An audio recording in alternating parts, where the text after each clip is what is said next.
Brad, what is your message to the RNC and DNC?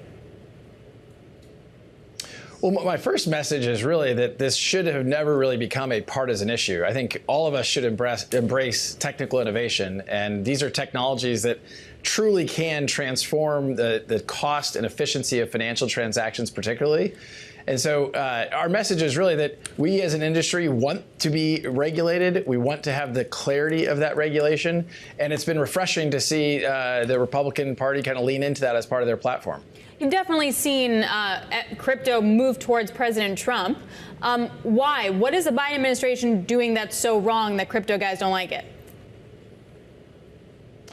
Well, I think the primary thing that has happened is, 5 years ago, I was out publicly saying that there wasn't clarity in the rules and the rules of the road. And 5 years later, after Ripple was sued by the United States SEC, we still don't have clarity in those rules of the road. And so you have in this administration, in Chair Gensler, the chairman of the United States Securities and Exchange Commission, really a fight between the SEC and to some degree the CFTC about who is the regulator of consequence. And Chair Gensler has taken the position that kind of everything is what he calls a digital security or something like that. Judges have ruled against him repeatedly, but this administration has kind of continued that fight against the industry.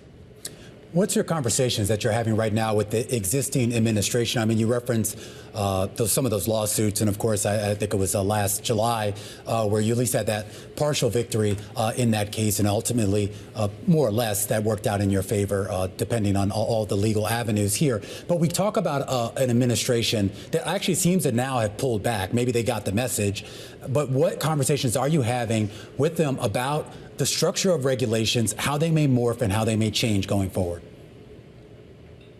Yeah, I was actually in Washington, D.C. last Wednesday as part of a crypto roundtable hosted by Rep. Khanna, but attended by Senator Gillibrand as well as Anita Dunn from the White House. And it was, I think, the Democrats realizing that they've kind of gotten behind where the Republican Party and the Republican platform has been as relates to crypto. And I think they were there listening to the industry. Mark Cuban was one of the hosts of that event also. And so I think it was refreshing to start to have that conversation. But as you referenced, this is almost exactly a one-year anniversary of the court case where Ripple was sued by the government. And look, the one thing that the SEC was arguing most vociferously was this idea that XRP, the digital asset that Ripple uses in our technology, was a security. And that was really what they cared about. And what the judge ruled is that XRP is not a security. And that's really been a formative case for the industry. So we're going to continue really clamoring and trying to champion the clarity of regulation. And yeah. I'm hopeful that as we see a changing of the guard, we'll see that. Sorry, just to clarify, though, I mean, was the ruling, though, it didn't make a distinction between institutional investors and retail investors, did it not? What it said actually is that just like if you package up real estate or you package up even pork bellies, if you put those into an investment contract, the investment contract is a security. Gotcha. But the ruling was very clear that no matter what, XRP in and of itself is not a security. Brad, do you agree then with, okay, so the reason why, in part, that President Trump is pro-crypto is because he doesn't want China to be more crypto than the U.S. Is that actually like a material risk that China would surpass the U.S. in terms of its crypto innovation?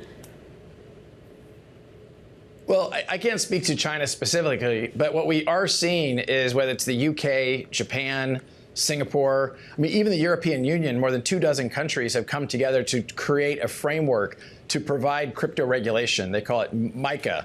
And what's frustrating as a U.S. company and someone who grew up here in the Midwest, it's frustrating that we as a country can't get that rules, the framework in place. And instead, we have this interminable litigation coming from the SEC that really isn't solving the problem.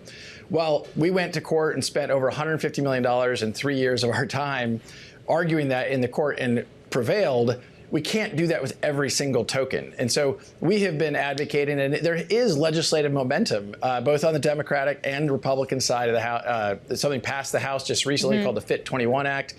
The Senate is considering various bills. And certainly with the choice of J.D. Vance as a vice presidential candidate, he personally has put forth language, a draft language for a bill that the Senate may or may not consider. So it's less about the daylight between the regulation of the two parties, and it's more just about Gary Gensler. Well, certainly Gary Gensler, in my judgment, has been at war with crypto. That is for certain.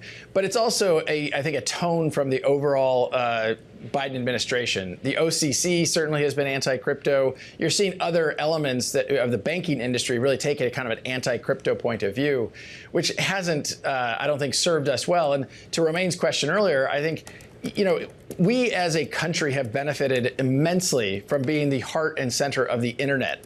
The internet really grew up here in part because we had clear regulatory dynamics in the United States passed in the late 90s. That allowed entrepreneurs to build, that allowed capital to flow in. And I think we've been, seeking that as other countries around the world have leaned into that and provided that clarity. And, you're seeing entrepreneurs and capital in this industry flow into other countries instead of the United States. I am curious, though, Brad, too, when we talk about the regulatory aspects of it, and I understand the policy platform that Trump and, to a certain extent, that J.D. Vance has started to articulate since he got named as VP candidate. But we also know that a lot of the objections to, let's just say, the growth of the crypto space was not just coming from the White House directly. There were concerns raised by the Fed. There were concerns raised by the Treasury. Agencies that, to a certain extent, will have a certain degree of autonomy from anything that comes out of the White House, no matter who is sitting there in the Oval Office. Yeah, I agree wholeheartedly with that. I think that, look, what we are seeing and what we are seeking is clear rules of the road. The vast majority of people I know in the crypto industry are good actors who want to follow the rules. We've been asking for clear rules. And I think as Alex described earlier, in Chair Gensler, instead of saying, let's codify that, let's sit down, they keep hiring more lawyers to bring more lawsuits. And again, it's just a silly way to approach regulation through enforcement is not the best way to approach this problem.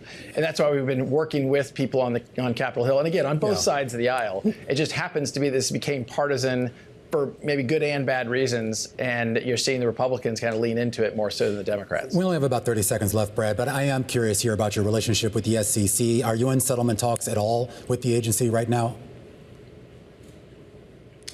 I can't comment on that specifically. Suffice it to say that the ruling has been clear from the judge. There's one final piece, as you referenced, about these investment contracts that are sold to institutions. We expect resolution very soon, but can't predict exactly when the judge will rule there.